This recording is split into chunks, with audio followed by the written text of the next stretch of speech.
Há dois assuntos que todo bom candidato faz uma preparação com sua assessoria para assuntos que podem ser positivos ou negativos em um processo eleitoral. E aí eu queria entrar em dois deles, já começar quente, vamos dizer assim. Um deles é Vai com essa calma, questão. homem. Vai com calma, homem, pelo amor de Deus. Há uma teoria nacional de que esse grupo formado pela Lava Jato tinha um objetivo político. Há, inclusive, aqueles que dizem que foi formado caixa com o dinheiro das delações, isso e aquilo, e esse grupo, liderado por Sérgio Moro. Daniele foi trabalhar com Sérgio Moro no Ministério da Justiça. Como que você responderá a isso na eleição, quando lhe perguntarem se você não fez parte desse grupo que, em todo o Brasil, teria, teoricamente, atuado não para barrar processos de corrupção, mas para montar uma estratégia de retirada do poder dos partidos de esquerda? Veja, nem participei disso e nem acredito nisso, entendeu? Eu acho que os crimes foram cometidos sim, né? Se foi pela esquerda, poderia ter sido pela direita, como também foi pela direita, né? Os crimes precisavam ser apurados sim, né? Naquele momento, por alguma razão, a Vara Federal de Curitiba iniciou, né, junto com a Polícia Federal de Curitiba, na verdade eles puxaram um fio desse novelo, né, e por conta disso vários processos ficaram amarrados lá na vara do ex-ministro Sérgio Moro. Então eu acho assim que era uma investigação que tinha que ser feita, né? Se errou o lado da esquerda ou o lado da direita, para mim pouco importa, né? E não acredito também que nada tenha... Não acredito por um motivo simples, Narciso. Eu conheço os delegados que atuavam na ponta. E não sei se você sabe, mas é importante a gente colocar aqui para todo mundo, a operação da Lava Jato começou com uma investigação de tráfico de drogas, né? Veja bem, era uma investigação de tráfico de drogas com uma interceptação telefônica e casos de lavagem de dinheiro. Sei disso porque conheço a fundo o inquérito, né? O delegado Márcio Anselmo, que inclusive escreveu um livro, crime.gov, e é um querido, um colega muito querido, trabalhou comigo em Brasília. Então, assim, eles começaram com o tráfico, né? E numa escuta telefônica, eles perceberam que havia uma ligação, né, com uma pessoa, um doleiro, que já tinha sido investigado no caso Banestado lá atrás, também pela equipe do Paraná. Peraí, mas é o tal doleiro? Aí eles começaram a intensificar em cima do doleiro. Foi aí que eles pegaram a questão do Paulo Roberto Costa, da compra da Land Rover, né, e do esquema com a Petrobras. Então vejam bem, foi uma coisa totalmente inesperada, sabe? É como a gente diz no jargão policial, a gente atira no que vê e acerta no que não vê. Então essa teoria conspiratória de que a Lava Jato foi criada para destruir a esquerda, isso não cola, não acredito, e jamais faria parte de qualquer ato conspiratório de qualquer setor, de qualquer plano. Um outro ponto que acredito que nunca lhe fizeram essa pergunta, mas que nos bastidores se comenta muito aqui. E aí eu queria fazer memória de um processo e se eu errar em algum dado histórico, você me corrige, por favor. Nós tivemos no governo João aquela polêmica da troca das empresas. A Torre perde a licitação, a Cavo ganha, dali para frente começa uma série de problemas aqui na cidade, culminando com diversos protestos de trabalhadores por falta de recebimento. Vem o final do ano e vem a Operação Desmonte. Da Operação Desmonte se desdobra a Operação Torre de Babel, a partir daquele contrato emergencial que foi feito na Insurb e que a Torre acabou vencedora, né? A Cavo perdedora, entra na justiça, enfim, se desdobram diversas outras ações. Daniele acredita que em algum momento da campanha esse tema possa ser abordado com uma insinuação de que aqueles que atuaram naquele momento contra o contrato emergencial da Torre ou lá na Operação Desmonte tenham atuado não em defesa do interesse público, mas no interesse privado, neste caso com o interesse da Cavo? Vou lhe responder de forma muito tranquila e simples. Eu, delegada da Deltap, nós recebemos lá na nossa sede, doutor Evânio Moura, com uma representação da Torre contra a Cavo, certo?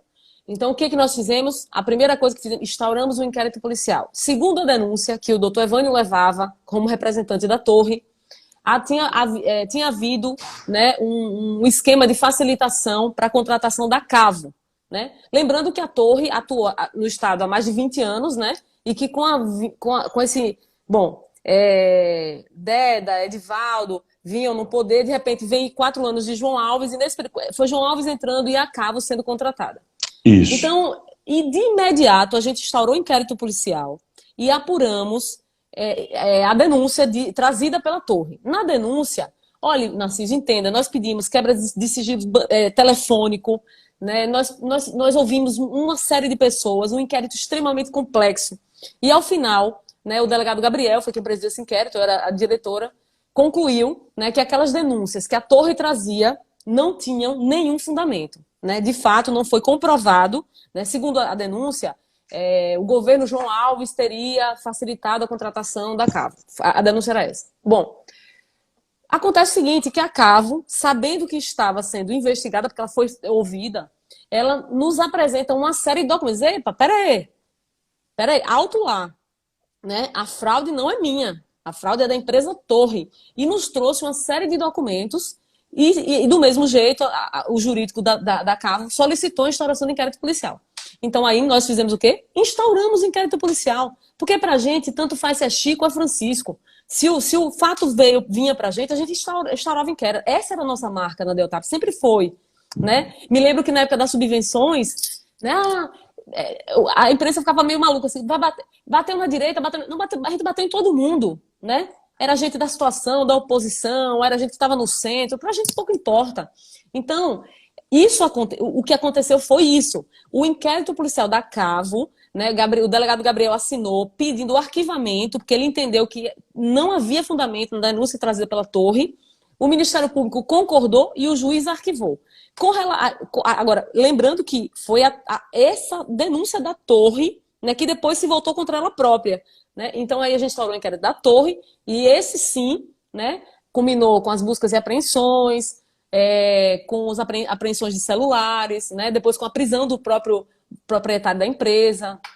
E hoje o caso está na justiça, né, não tem condenação ainda, né, mas a cronologia é essa. Né? Não existiu em momento nenhum, em fase nenhuma, vai beneficiar, nunca tive ligação nem com torre, nem com Cavo, nem com empresa nenhuma, né? A única empresa com quem eu tive ligação é a empresa do meu pai, uma pequena empresa, né? Padarias e supermercados que meu pai tinha, é a única, né? Nenhuma outra.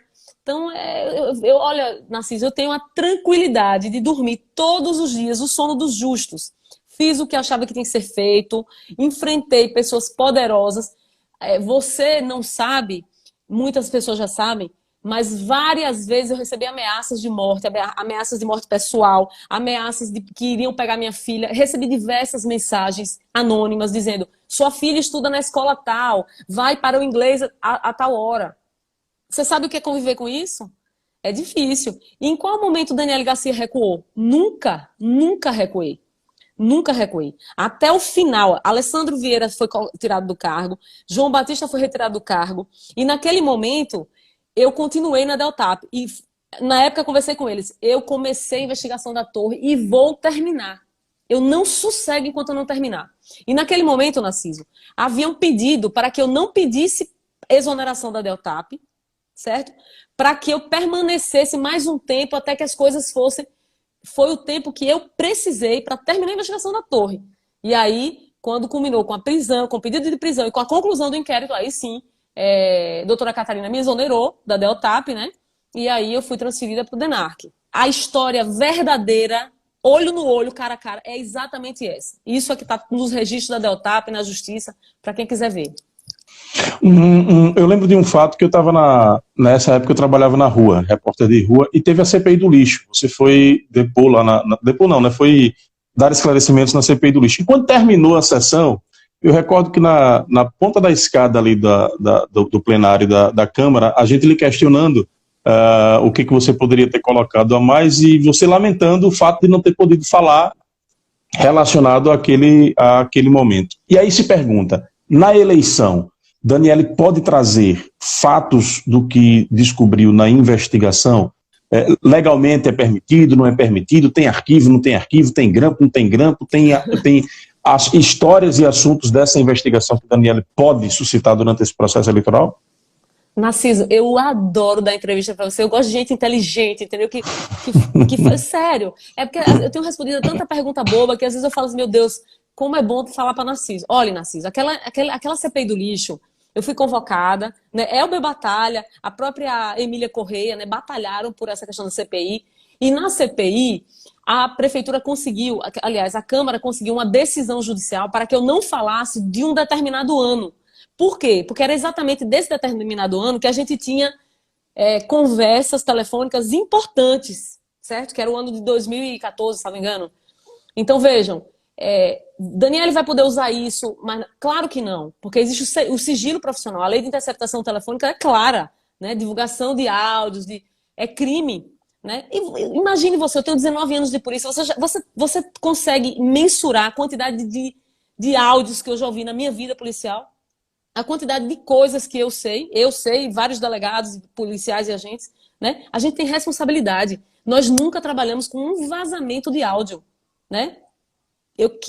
Alguém aponte qual foi o áudio que foi vazado em alguma investigação que passou por nós. Nunca, absolutamente nunca. Então, é óbvio que eu tenho responsabilidade com a minha profissão. Eu tenho profissão, né, Narciso? Eu sou delegada de polícia. Eu estou entrando na política, mas eu tenho profissão. Eu tenho Na política você está, né?